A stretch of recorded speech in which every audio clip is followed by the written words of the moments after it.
নদী পাহাৰ পৰ্বত জান-জুৰি আদিৰে পৰিবেষ্টিত অসম প্ৰকৃতিৰ লালিতা পালিতা ৰূপহী জীয়ৰী।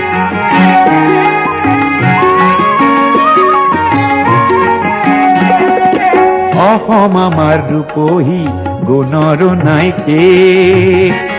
এই ৰূপহী অসমীৰ বুকুত ঠাহ খাই আছে অনেক কিংবদন্তি জড়িত গিৰিকন্দৰ অথবা বৃহৎ শিলাখণ্ড। ভাৰতৰে পূৰ্ব দিশৰ সূৰ্য উঠা দেশ। এসময়ত সাতু ৰজা পাঁচু ৰজাই ৰাজত্ব কৰা মৰিগাঁও জিলাত কেইবাটাও ঐতিহাসিক পাহাৰ বিদ্যমান। ইয়াৰে ভিতৰত বঘৰা, ঘগুৱা, তেতেলীয়া পাহাৰটো অন্যতম। এই পাহাৰটোৰে এটা অংশ কইনা কন্দা পাহাৰ ইতিহাস প্ৰসিদ্ধ। বঘৰাৰ ৰাজকুঁৱৰীক বিয়া পাতি উভতি যোৱা মায়ঙৰ ৰাজকুমাৰ মাজবাটত হঠাৎ প্ৰচণ্ড ধুমুহা বৰষুণৰ সন্মুখীন হয়।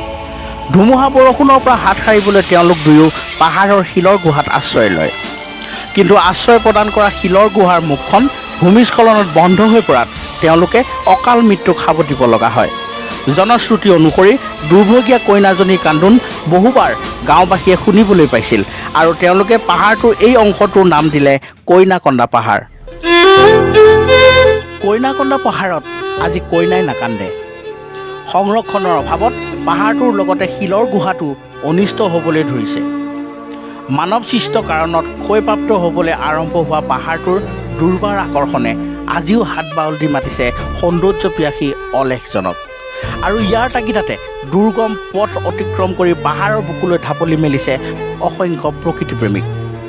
প্ৰকৃতিৰ ৰমণীয়তাক নকৈ আৱিষ্কাৰ কৰাৰ মানসেৰে হাতে হাতে গছপুলি লৈ আগবাঢ়িছে তেওঁলোক।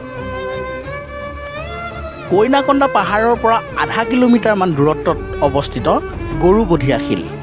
এই শিলটোৰ বৈশিষ্ট্য হ'ল প্ৰকাণ্ড এঢলীয়া শিলটো সন্মুখৰ ফালে 50 ফুটমান ওখ যদিও পিছফালটোৱে মাটি স্পৰ্শ কৰি আছে বাবে শিলটোত গৰু গাই ওপৰলৈ উঠি যাব পাৰে। জনশ্ৰুতি অনুসৰি এই শিলটোৰ পৰা জঁপিয়াই দিয়াৰ বাবে এজনী গাইৰ লগতে মিলনগামী 4টা বলদ গৰু মৃত্যুৰ মুখত পৰিছিল। সেইবাবে এই শিলটোৰ নাম হৈছে গৰুবধীয়া শিল। উল্লেখনীয় যে শিলটোৱে এটা গুহাৰ সৃষ্টি কৰিছে য'ত প্ৰতিকূল বতৰত মানুহ বা জীৱ জন্তুৱে আশ্ৰয় ল'ব পাৰে। ইয়াৰ পৰা 3 কিলোমিটাৰ দূৰত্বত আছে 3 উধান শিল। চৌকাৰ আকৃতিৰ দৰে 3টা প্ৰকাণ্ড শিল সম্ভ্ৰমেৰে থিয় হৈ আছে।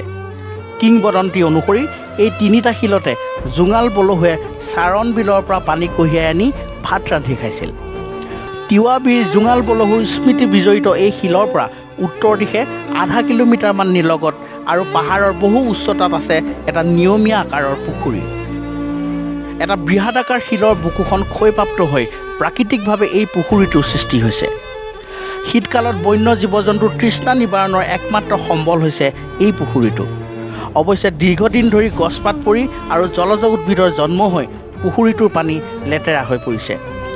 এই অপৰিষ্কাৰ পুখুৰীটোত চূণ, ব্লিচিং পাউডাৰ, পটাছ আদি দি পৰিষ্কাৰ কৰে প্ৰকৃতিপ্ৰেমী দলটোৱে।